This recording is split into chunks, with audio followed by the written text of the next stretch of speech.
Hi, Abraham. I'm hoping you can help me. My question is, I'm wondering, is there any way I can improve a situation where I have a lot of negative momentum, like a panic attack, basically?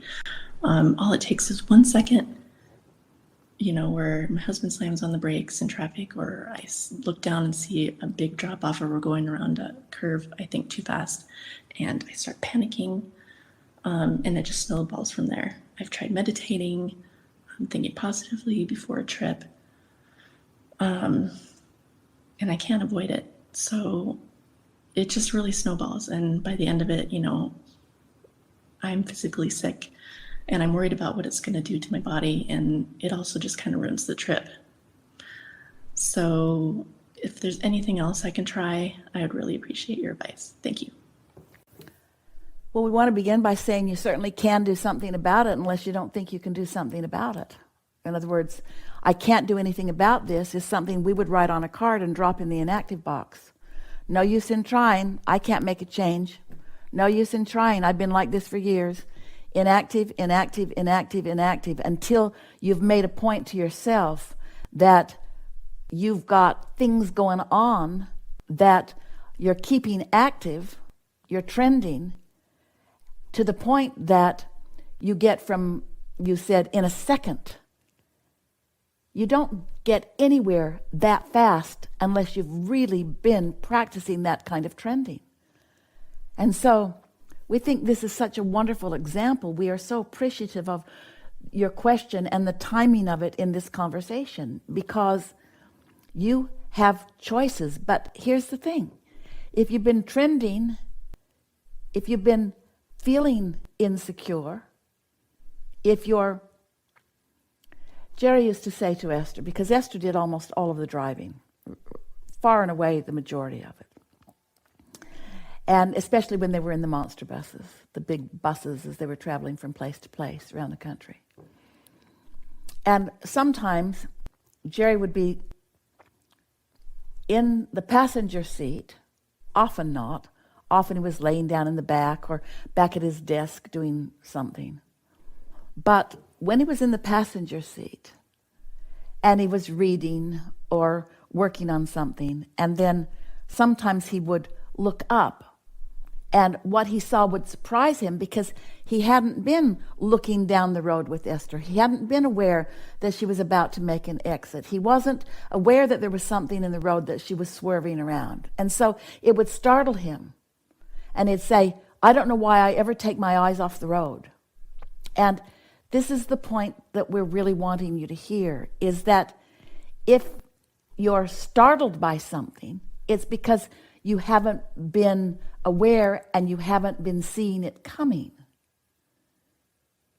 Esther would laugh at him. She would say, don't you trust me? Have I ever run over anything? No. Have I ever slammed into anything? No. Have I ever even run over a curb? No. Have I banged into another car? No. Have I ever driven us off a cliff? No. Then what's this startle about? What's it about? And it was about the focus that had been going on right before. Esther would say, if you're going to sit up here with me, then watch the road like me so that you'll understand everything that I'm doing. They teased about this a lot. Nothing is worse than somebody riding with you and startling themselves and screaming when you know for sure that you're in control of your vehicle. And so we're giving this to you, wanting to say to you that most people are offering really irrational fears, but they start out small and then you trend them and trend them and trend them till they get bigger and bigger and bigger. And you get what you think about. And so eventually, when you feel that way, you're going to start having things that represent the way that you've been feeling. And so a panic attack, let's give it a different label. A panic attack simply means I've been sloppy in my thinking, and I've been trending indeliberately. I've been trending indeliberately, but nevertheless, I've been trending. Well, what's the remedy? To trend more deliberately. And so we want you to feel this with us with Esther and the process that she's been playing with since we all visited together last. Isn't the decision of putting a card in the inactive box, or the decision of putting a card, meaning a concept or a statement or an intention, in the creation box, isn't that deliberate trending? This is something I do not want, and therefore I'm deactivating it. I'm dropping it into the inactive box, and I'm doing it on purpose. And why? Because I no longer wish for this to be active in my vibration. So I'm writing it down, which you could make a case for might be increasing it for a moment. But then the next action of dropping it into a deep box, into a dark spot, into a dark hole, where it's not out in the light, where it's not on the tip of her tongue. She doesn't have to drop those things in a box very long before, when she thinks about them, she can now make a different choice. This inactive box and creation box relationship will cause you to be a deliberate creator. Because we don't want to hear from you anymore. I can't do anything about it. We don't want you to feel like that. Let's drop that in the inactive box. You are a capable creator, and you can be or do or have anything that you choose. You just have to decide what it is and begin to deliberately trend in that way.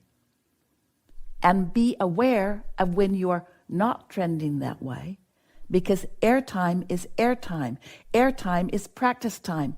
Saying the words is practicing it. Saying the words is making it more likely that it will come again.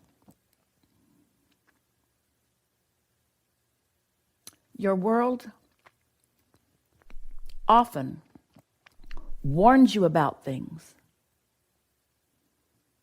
by stating the drama and trauma of things, holding you in attention long enough that you get a seed in the ground and some trending going.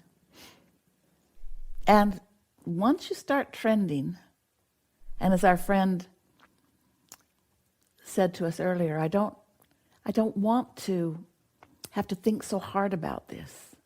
I don't want to focus wheel all day, every day. I don't want to make this hard. And we say, we don't want it to be hard either, but we want it to be conscious, and we want it to be deliberate, and we want it to be purposeful. Because until you decide that you're going to do it on purpose, you're not going to do it on purpose. You're going to be like most people and have knee-jerk responses to what's going on around you. We don't know anybody who is creating through knee-jerk responses, who is living the life they want. In fact, they're almost, without exception, profoundly living the life they don't want. Knee-jerk response. Dramatic, traumatic, practicing.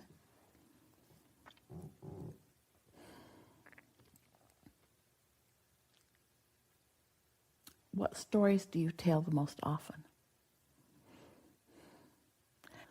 We want to bring this conversation around to a place where you can feel powerfully within yourself.